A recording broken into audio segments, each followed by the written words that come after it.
ఈ కథ యొక్క రచయిత పేరు లావణ్య కుమార్. రియా అనే ఒక యువతి అర్ధరాత్రి తన సూట్ కేసు తీసుకొని తన పూర్వీకుల ఊరికి వెళ్ళడానికి ఒక కచ్చా రోడ్డు పైన నడుచుకుంటూ వెళ్తుంది. ఎందుకంటే అప్పుడే ఆమె యొక్క వెహికల్ ట్రబుల్ ఇచ్చింది. తన తల్లిదండ్రులు చనిపోయాక రియా చాలా సంవత్సరాల తర్వాత తన గ్రామమైనటువంటి బందిని గాంకి వచ్చింది. ఆమె రాకకి మరొక ముఖ్య కారణం ఏంటంటే ఆమె బాల్య స్నేహితురాలు నివేదిత యొక్క పెళ్లి ఉంది. నిర్మానుష్యమైన చీకట్లో రియా వెళ్తూ ఉందో లేదో అప్పుడే ఆమె చెవిలో మెల్లిగా ఎవరిదో శబ్దం వచ్చింది. ఒక్క క్షణం రియా భయపడిపోయింది. తర్వాత ఆమె ఆలోచించింది ఏంటంటే బహుశా ఊర్లో ఉన్న పోకిరీలు చేస్తున్న పని అనుకుంది. వారి గురించి నివేదిత ఫోన్లో తరచుగా చెప్తూ ఉండేది. అవన్నీ పోకిరీ వ్యక్తుల శబ్దాలు అనుకుని రియా ఆ శబ్దాల్ని పట్టించుకోలేదు. ఇక నేరుగా వెళ్తుంది. కానీ అక్కడ ఎంత చీకటిగా ఉందంటే ఆమెకి తన ముందున్న గుంత కూడా కనిపించలేదు. దాంతో ఒక్కసారిగా ఆమె ఒక బురద గుంటలో పడిపోయింది.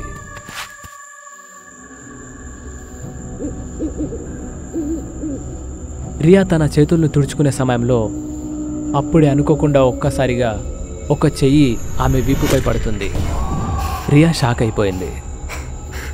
ఇంతకది ఎవరు కావచ్చు?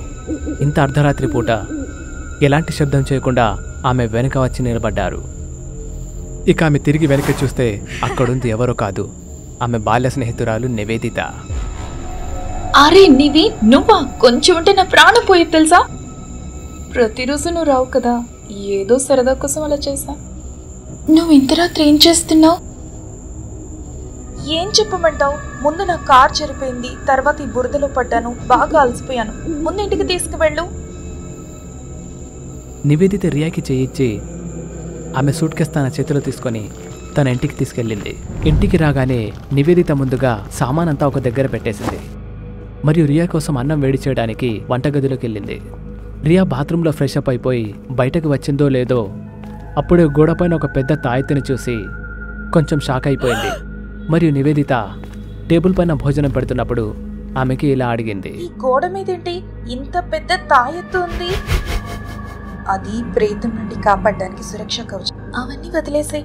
నేను నీకోసం పూరి కూర ఇంకా ఆలు కుర్మా చేశాను, వచ్చి తిను. మరుసటి రోజు ఇద్దరు స్నేహితురాళ్ళు ఊరి నుంచి కొంత దూరంలో ఒక పెద్ద బజారులో పెళ్లి వస్తువులు కొనటానికి వెళ్లారు.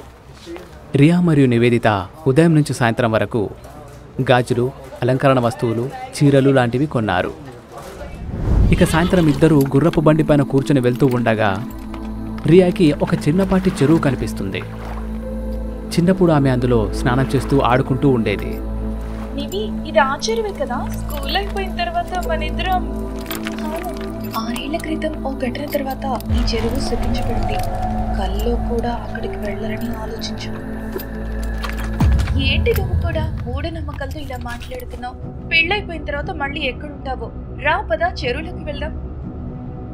రియా, నీకెందుకు అర్థం కావట్లేదు? ఆ చెరువు శపించబడింది. పైగా ఇప్పుడు మనం అందులోకి దిగితే బట్టలు తడిచిపోతాయి. అవునా? నిజమా? అయినా బట్టలు వేసుకొని ఎవరు చెరువులోకి వెళ్ళమన్నారు? అంటే నువ్వనేది దుస్తులు లేకుండానా? లేదు లేదు, ఇవన్నీ మీ సిటీలో అయితే జరుగుతాయేమో. ఇక రియా ఎలాంటి సమాధానం చెప్పకుండా నవ్వుతూ ఉంది. అయితే నివేదితకి ఒక విషయం అర్థం కావట్లేదేంటంటే ఇంతకామె ఏం చెప్పింది అని.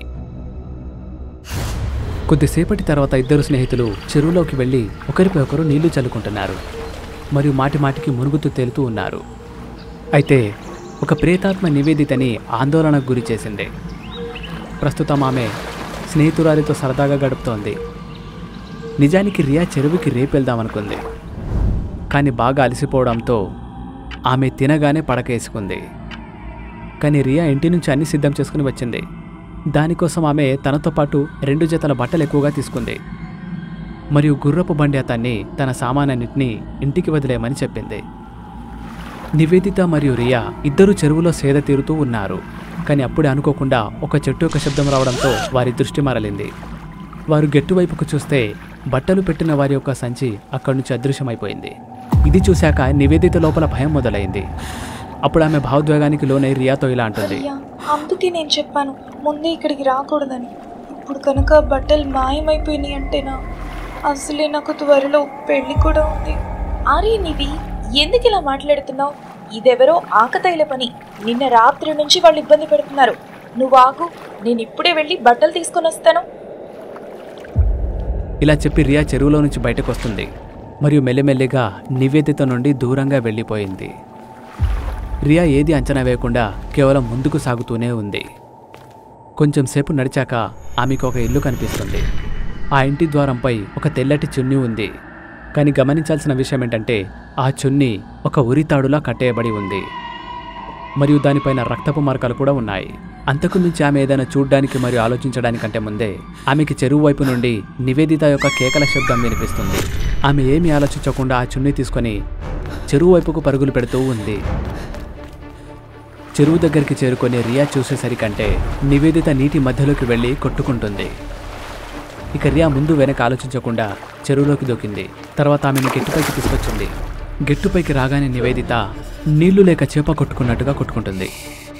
బహుశా ఇది ఫిట్స్ ప్రాబ్లం ఉంటుందనుకుని రియా అనుకుంది. అలా కొద్దిసేపు కాళ్ళు చేతులు కొట్టుకున్నాక ఆమె స్వరం మారిపోతూ ఉంది. ఆ మారిన స్వరంతో ఒకే మాట అంటుంది. అది విన్నాక రియా ఒక్కసారిగా షాక్ అయిపోయింది. ఏంటంటే ఇదంతా ఏం జరుగుతుంది అని. ఆమె వెళ్ళగానే నివేదితకి ఇలా జరిగింది అని మరియు వారి బట్టల్ని ఎవరు దొంగిలించారు.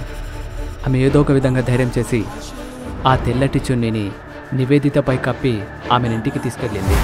నివేదిత తన ఇంట్లో వేడిగా బ్లాంకెట్ కప్పుకొని ఉంది. కానీ ఆమె కళ్ళు మాత్రం ఇప్పటికీ కొట్టుకుంటున్నాయి. శరీరంలో కలిగిన సమస్య వల్ల ఆమె ఇప్పటికీ వణుకుతూ ఉంది. రియా ఆమె కాళ్ళు చేతులు రాస్తుంది. అయినప్పటికీ నివేదిత లోపల ఎలాంటి మార్పు రాలేదు. రియా ఇప్పటికీ కూడా చాలా ప్రయత్నం చేస్తూ ఉంది. అప్పుడే నివేదిత గారి తాతగారు, ఆయనని ఊరి వాళ్ళు దాస్ బాబు అని పిలుస్తూ ఉంటారు. ఆయన కోపంగా రియా వైపు చూస్తూ ఇలా అంటున్నారు. మా పాప ఈ స్థితికి రావడానికి అసలు కారణం నువ్వే కదూ.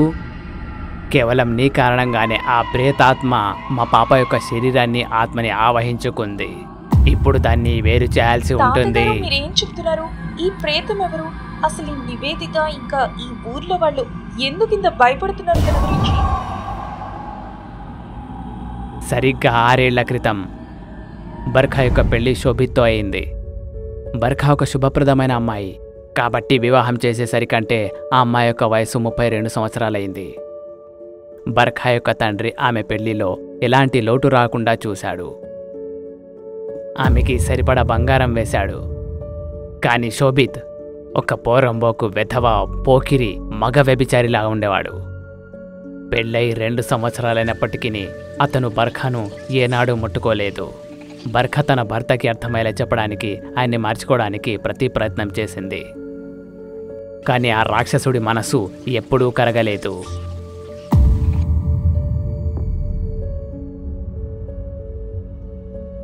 ఒక స్త్రీ తన భర్త చేసే దుర్మార్గాన్ని సహించవచ్చు, కానీ మోసాన్ని సహించదు. ఒకరోజు బర్ఖా బజారు నుంచి చేపలు తీసుకువస్తూ ఉండగా అప్పుడు తన భర్త తన యొక్క ఉంపుడు గత్తెతో అక్కడ గడుపుతూ ఉన్నాడు. ఇద్దరి శరీరం పైన సగం వరకే దుస్తులున్నాయి. కళ్ళల్లో కామం కనబడుతూ ఉంది. అప్పుడే భార్యాభర్తలిద్దరూ ఒకరినొకరు చాలా కోపంగా చూసుకున్నారు. మరియు బర్ఖా యొక్క భర్త దురుసుగా మాట్లాడుతూ ఆమెతో ఇలా అన్నాడు. ఏ రాక్షసి, ఏం చూస్తున్నావు? వెళ్ళి వంటగదిలో వంట చెయ్యు, ఆ తలుపు వేసేసాయి.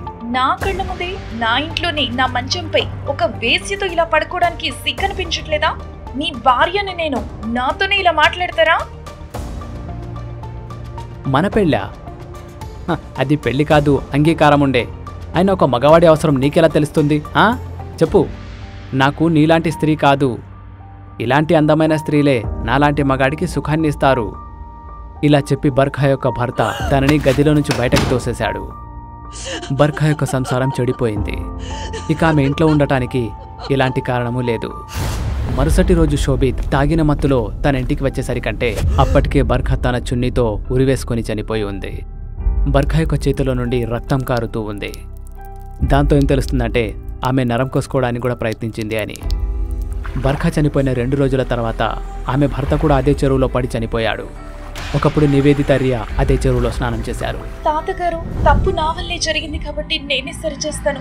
నివేదితను కాపాడడానికి మార్గం చెప్పండి ప్లీజ్. ఏ ఇంటి దగ్గరైతే నీకు ఈ చున్నీ లభించిందో ఆ చున్నీ లోపలే ప్రేతాత్మ యొక్క ఆత్మ ఉంది. దాన్ని అగ్నిలో దహించి వేసి ఆ ఆత్మకి ముక్తి ప్రసాదించు. అలాగే తాతగారు, నివేదిత ప్రాణాలు కాపాడడానికి నేను ఏదైనా చేస్తాను. కానీ ఒక్కటి గుర్తుంచుకో, గత 6 సంవత్సరాల నుండి ఎంతోమంది బలప్రయోగం చేసి ఇలా చేయడానికి ప్రయత్నించారు. కానీ వారికి చివరికి లభించింది కేవలం చావు మాత్రమే. రియా ముఖంలో భయం కనిపిస్తుంది, కానీ తన స్నేహితురాల్ని కాపాడుకోవడానికి ధైర్యం కూడా ఉంది. ఆమె తలుపుకున్న పెద్ద తాళంపై మాటిమాటికి రాయితో కొడుతూ ఉంది. చివరికి తాళం పగిలిపోయింది. రియా ఇంటి లోపలికి వచ్చేసింది. రియా లోపలికి వచ్చిందో లేదో అప్పుడే వెనకాల ఉన్న డోర్ ఒక్కసారిగా క్లోజ్ అయిపోయింది. రియా తలుపు తీసే ప్రయత్నం చేసింది, కానీ ఆ తలుపు ఎలా పట్టేసుకుందంటే ఒక శక్తివంతమైన వ్యక్తి తీసినా ఓపెన్ అయ్యేలా లేదు. రియా అగ్గిపుల్ల వెలిగించి మెల్లిమెల్లిగా ఇల్లంతా చూస్తూ ఉంది. అప్పుడు ఈమె దృష్టి ఒక చిన్నపాటి శబ్దంపై పోయింది. దాంతో ఆమె ఆ ధ్వని వైపు వెళ్ళింది. అలా ముందుకు వెళ్తున్నప్పుడు ఆమె కాళ్ళల్లో ఏదో తట్టింది. దాంతో ఆమె కింద చూసేసరికంటే అదొక తడిచిన చొక్కా ఉంది. బహుశా ఆ ప్రేతాత్మ యొక్క భర్తది కావచ్చు. అప్పుడు చెరువులో పడి చనిపోయాడు కదా, అతనిది. ఇక ఇది చూశాక రియా లోపల భయం పెరిగిపోయింది. ఇంకోవైపు ఆమె చేతిలో ఉన్న నిప్పు కూడా ఆరిపోయింది. దాంతో ఆమె ఇంకో అగ్గిపుల్ల వెలిగించింది. కానీ ఇప్పుడు ఆ ప్రేతాత్మ రియా యొక్క ముఖానికి చాలా దగ్గరగా ఉంది. ఆమె ఆ అగ్గిపుల్లపై గాలి ఊది ఒక్కసారిగా అదృశ్యమైపోయింది. ప్రేతాత్మని ఇంత దగ్గరగా చూడటం వల్ల రియా యొక్క కాలు చేతులు చల్లబడ్డాయి. ఆమె మెల్లిమెల్లిగా వెనకడుగు వేస్తూ ఉంది. రియా ఆ దయ్యాల ఇంట్లో ఒక్క క్షణం కూడా ఉండదలుచుకోలేదు. కానీ ఆమె కళ్ళ ముందు మాటిమాటికి ఆమె స్నేహితురాలి యొక్క చావు బతుకు కనిపించేది. ఆమె చావు బతుకుల మధ్య కొట్టుమిట్టాడుతూ ఉంది. రియా తన శరీరంలో ఉన్న మొత్తం శక్తిని ఏకం చేసి ఇంట్లో ఆ ప్రేతాత్మ యొక్క మృతదేహం కోసం వెతుకుతుంది. ఒక దుర్వాసన కారణంగా ఆమె ధ్యాస మరలిపోయింది. ఆమె ఆ వాసన వైపు వెళ్తుంది. ఇక ఆమె చూసేసరికంటే ఈ దుర్వాసన ఒక గదిలో నుండి ఒక పెద్ద పెట్టెలో నుంచి వస్తుంది. ఇక ఆమె పెట్టెని ముట్టుకోగానే ఒక్కసారిగా ఒక పెద్ద గాలి ఆమెని గోడకేసి కొట్టేసింది. మరియు ఆమె తల నుండి రక్తం వస్తోంది. ఆ యొక్క ప్రేతాత్మ ఆమె ముందు గాల్లో తేలుతూ ఉంది.